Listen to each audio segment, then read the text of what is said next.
Hello, బాగున్నారా? ఇదిగోండి ఇవాళ ఇంట్లో మునక్కాయ టమాటా ఎగురు. ఇదిగోండి చూడండి, మునక్కాయలు ఇగో ఇట్లా తొక్కులు తీసుకుంటే బాగుండిద్ది అనమాట. ఇట్లా తీసుకోండి, చక్కగా మనకంత గట్టిగా ఉండవు, చక్కగా మగ్గిపోతాయి అన్నమాట. అది బాగుంటుంది. ఇదిగోండి ఉల్లిపాయలు 2, పచ్చిమిరపకాయ. చేసే విధానం తర్వాత చూపిస్తాను. ఇదిగోండి కొద్దిగా సాల్ట్ వేస్తున్నాను, ఉప్పు, కళ్ళుప్పు వేసుకుంటే బాగుంటుంది. దానికి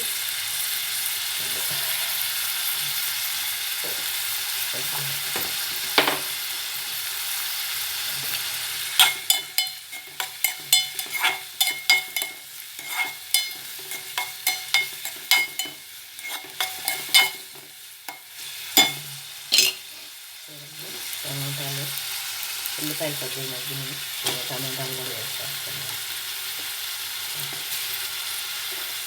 టమాటాలు వేసుకొని బాగా మగ్గనాక అప్పుడు మునక్కాయలు వేసుకోవాలి.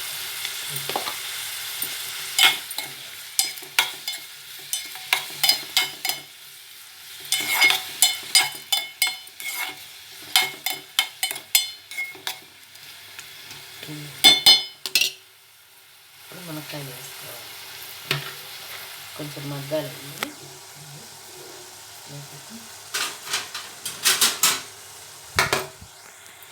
మగ్గినాక చక్కగా మునక్కాయలన్నీ మనం తీసి పెట్టినవి ఉంటాయి కదా, ఆ తీసి పెట్టిన వాటికి ఇట్లా మూత పెట్టుకోవాలి. ఎందుకండి బాగా మగ్గింది చూడండి కూర.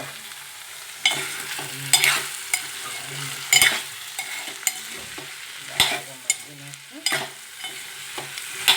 మనకేంటంటే మునక్కాయలు నవలుతారు, బాగుంటుంది అనమాట. నవలేదానికి బాగుంటుంది. కారం వేసుకుంది.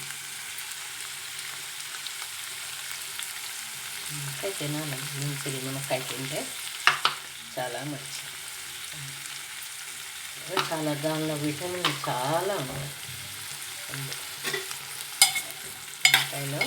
మునక్కాయలో విటమిన్లు చాలా ఉన్నాయి.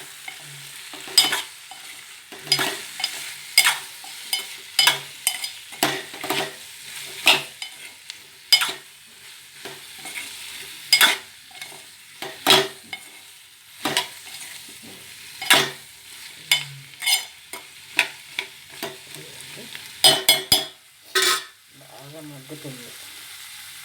మగ్గిన తర్వాత అల్లం చిల్లింపాయ పేస్ట్ కూడా వేసేసుకుంటే కొంచెం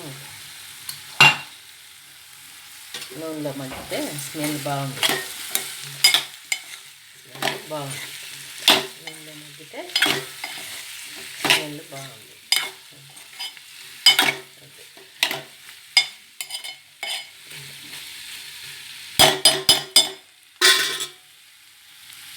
చూడండి అట్లా మగ్గుతుంది, బాగా మగ్గుతుంది.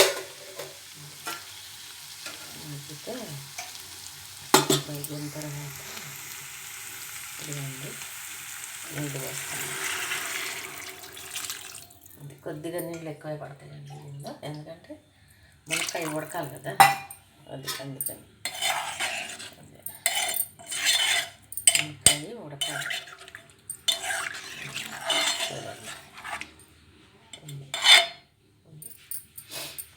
చక్కగా ఉడికినాక మీకు దించబోయేటప్పుడు చూపిస్తాం మళ్ళీ. ఇదిగోండి కూర మగ్గింది, బాగా మగ్గింది చూడండి, బాగుంది. దీనిలో కొంచెం మనం ఇదిగోండి పప్పడం వేస్తే కొంచెం మనకి గుజ్జు వస్తుంది అనమాట, బాగుంది. టేస్ట్ భలే ఉండిద్దండి. అదే వేసేసి కొత్తిమీర కూడా వేసేసుకొని దించేసుకోవడమే, అంతే. అయిపోయిందండి కూర, కలిపెట్టుకోవడం అంతే.